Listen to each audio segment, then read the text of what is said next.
शंका ये उत्पन्न हो गई कि जब स्वर्ण में कलयुग का वास है तो इसी भागवत महापुराण में एकादश स्कंद में उद्धव से भगवान कहते हैं, भगवान श्री कृष्ण एकादश स्कंद में उद्धव जी से कहते हैं कि धातु नामस्मि कांचनम, धातुओं में मैं स्वर्ण हूं। तब ये नहीं समझ में आया किस स्वर्ण में भगवान है और किस स्वर्ण में कलयुग है। तो तुलसी बाबा कहते हैं कि भैया ऐसा ऐसी कोई वस्तु ही नहीं है कि जिसमें कुछ ना कुछ दोष ना हो। कि जड़ चेतन गुण दोषमय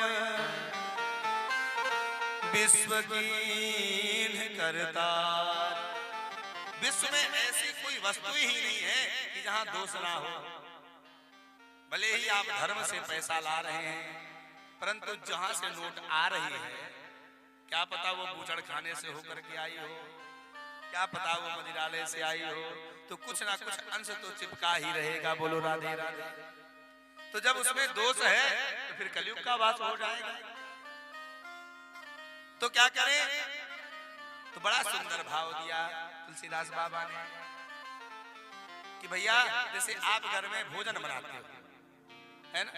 भोजन कौन कौन बनाता है घर में? अच्छा, आप लोग खाते नहीं? अच्छा, स्वामी जी बनाते हैं क्या? ये तो ठीक है, स्वामी जी लोग बेचारे भोजन बनाए, माताएं बढ़िया, ये ठीक है, चलो कोई बात नहीं। तो घर में भोजन बनता है, ध्यान से सुनना। घर में भोजन बना तो आप उसका नाम क्या करते हैं? भोजन कहते हैं ना। लेकिन जैसे ही वह भोजन की थाली लगा करके और परमात्मा को निवेदित कर देते हैं तो उसका नाम क्या पड़ जाता है? प्रसाद। या ऐसा मान लीजिए आप हलवाई के दुकान से क्या खरीदने जाते हैं? लड्डू। लड्डू खाते हैं कि रसमलाई? लड्डू हनुमान जी को चढ़ाते हैं। वहां से क्या कहते हैं कि लड्डू दे दो, ये तो कहते हैं। परंतु उस लड्डू को लेकर के जब आप भगवान को, हनुमान जी महाराज को निवेदित करते हैं तो फिर क्या कहते हैं? जब देते हैं फिर क्या कहते हैं? भैया लो लड्डू ले लो। क्या कहते हैं? लो प्रसाद ले लो। कहाँ का है? हनुमान जी का। अर्थात जब परमात्मा का भोग लगा देते हैं, परमात्मा को हम कोई वस्तु निवेदित कर देते हैं तो उसके सारे दोष समाप्त हो जाते हैं। तुम ही निवेदित भोजन करही, तुम ही निवेदित भोजन करही, तुम ही निवेदित भोजन करही, तुम ही निवेदित भोजन करही।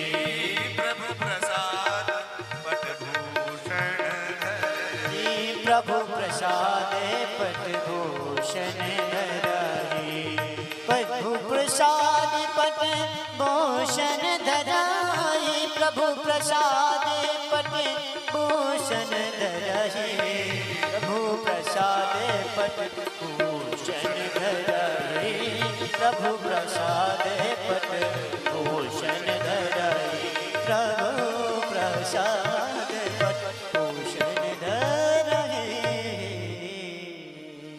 बोले तुम ही निवेदित भोजन करें। जैसे परमात्मा को हमने निवेदित किया तो भैया क्या हो जाता है? प्रसाद। और प्रसाद का अर्थ पता है क्या होता है? अच्छा, प्रसाद का मतलब किसे किसे पता है? 1 2 3 सब लोग, जिसको जिसको पता है हाथ ऊपर करियो। अच्छा, केवल आपको पता है? 3। अच्छा, एक दूसरे को देख करके महाराज पूछेंगे तो है नहीं, हम माइक में जवाब भी देंगे। हम वो वाले महाराज हैं, हम तो खुला कहते हैं कि भैया जिसको जो पूछना है तो खड़े होकर के माइक लेकर के पूछ लेना, हम जरूर बताएंगे। ये मत समझना झूठा कहेंगे, कह देंगे राधे जाओ माइक दे के आओ, पूछो क्या है? देखो सब हाथ नीचे कर लिए। प्रसाद में 3 अक्षर हैं, ध्यान से सुनना। कितने अक्षर हैं? 3 अक्षर। ब्रह्म की सत्ता कितनी है? 3। ब्रह्मा विष्णु महेश, हर चीज 3 में है, ध्यान से सुनना। तो पहला अक्षर कौन सा है? प्रा से प्रभु। दूसरा अक्षर कौन सा है? सा से साक्षात। तीसरा अक्षर कौन सा है? बोलिए। दा से दर्शन। जिसमें प्रभु का साक्षात दर्शन हो जाए वही तो प्रसाद है भैया। बोलो राधे राधे। इसलिए भगवान को भोजन कोई भी भोग लगा दो तो उसमें सारे दोष निवृत्त हो जाते हैं। तो हम कुछ भी करें उसमें भगवान का हिस्सा जरूर लगाएं। इसीलिए कहते हैं हमारे जो ऋषि महर्षि थे कि अपनी कमाई का 10वां अंश दान करना चाहिए।